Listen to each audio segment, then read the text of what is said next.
They say nothing in life can truly hurt you unless it comes from within. But that's a load of BS. You ever had something or someone reach out from beyond the grave to drag you down into hell with them? Well, I have.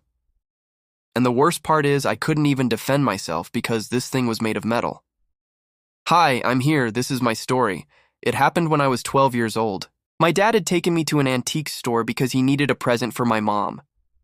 I was bored out of my mind because I knew he was gone to get her another boring vase, so I started exploring the store by myself, and that's when I saw him. He was in the basement, covered in dust, hiding behind a rack of old clothes. He wasn't any ordinary teddy bear. He was big, like 7 feet tall, with rusty buck teeth and a big red bow tie. I don't know why, but I felt compelled to go closer. I reached out my hand to touch his fur, but then he blinked and I jerked back. His eyes were made of glass and they were staring right at me. He opened his mouth to say something, but it was just a hollow, empty cavern. I tried to scream, but no sound came out, and then he began to move. He shuffled closer, and then he did something that made my blood run cold.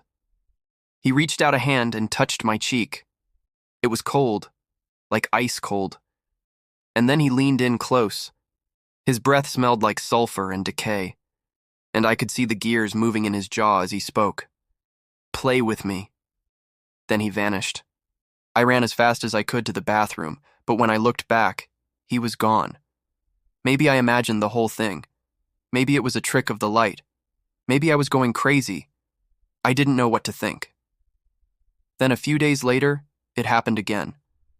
I was home alone when I heard a knock at the door. I looked through the peephole and saw a big black silhouette, like a huge bear, and then it smiled, revealing a bunch of sharp, pointed teeth. The doorknob started to turn. I screamed and hid under my bed. I pulled out my phone and started watching a movie to calm down. But then, the power went out. I heard heavy footsteps near my door. Then I heard a voice. "Let's play a game," it said. "You can hide and I'll seek." Then it started to laugh. A horrible, ear-piercing laugh that sounded like nails on a chalkboard.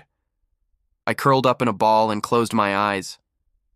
I waited for what seemed like hours, but it was only a few minutes. Then I heard another voice. "Gotcha," it said. And then I felt something cold touch my leg. I opened my eyes and saw the teddy bear from the antique store standing over me. But that's not even the worst part. Because when I screamed, my voice sounded like it was coming from miles away.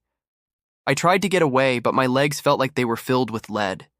And then he did something that made my blood run cold. He reached out a hand and touched my forehead. "Don't be scared," he said. "I won't hurt you." And then he leaned in close. "I just want to play." His breath smelled like sulfur and decay. I could see the gears moving in his jaw as he spoke. "Play with me." Then he vanished. And that's when the nightmares started. Every night, he would come to me in my dreams and try to force me to play with him. I didn't want to play. I wanted to wake up. But the more I struggled, the more he held on tight. And then one day I found out the truth. My dad brought the teddy bear home. He thought it would make a good gift for me. He didn't realize it was cursed. That's why he was in such a hurry to get rid of it. He didn't want me to see it. I confronted him and he told me everything. He'd bought the teddy bear from a traveling salesman who had been in a hurry to get rid of it. He said it was possessed by the spirit of a dead child who'd been killed by her father with an axe. Apparently, he chopped her up and made a suit out of her skin. Then he stuffed her inside the teddy bear and sold it to unsuspecting families. My dad wanted to destroy the bear, but it was too late. The spirit had already claimed me. Every night, the nightmares got worse. I begged my dad to take me to a priest, but he just held me tighter. One night, I had enough. I grabbed a kitchen knife and cut my teddy bear open. But instead of finding a little girl, I found a bunch of old metal springs. That's when I realized the truth. This bear wasn't possessed. He was the reason for the nightmares. I can still hear him sometimes. At night, when the moon is full, I can still feel his cold, bony fingers touching my face. Sometimes I can even hear his voice whispering in my ear. "Play with me."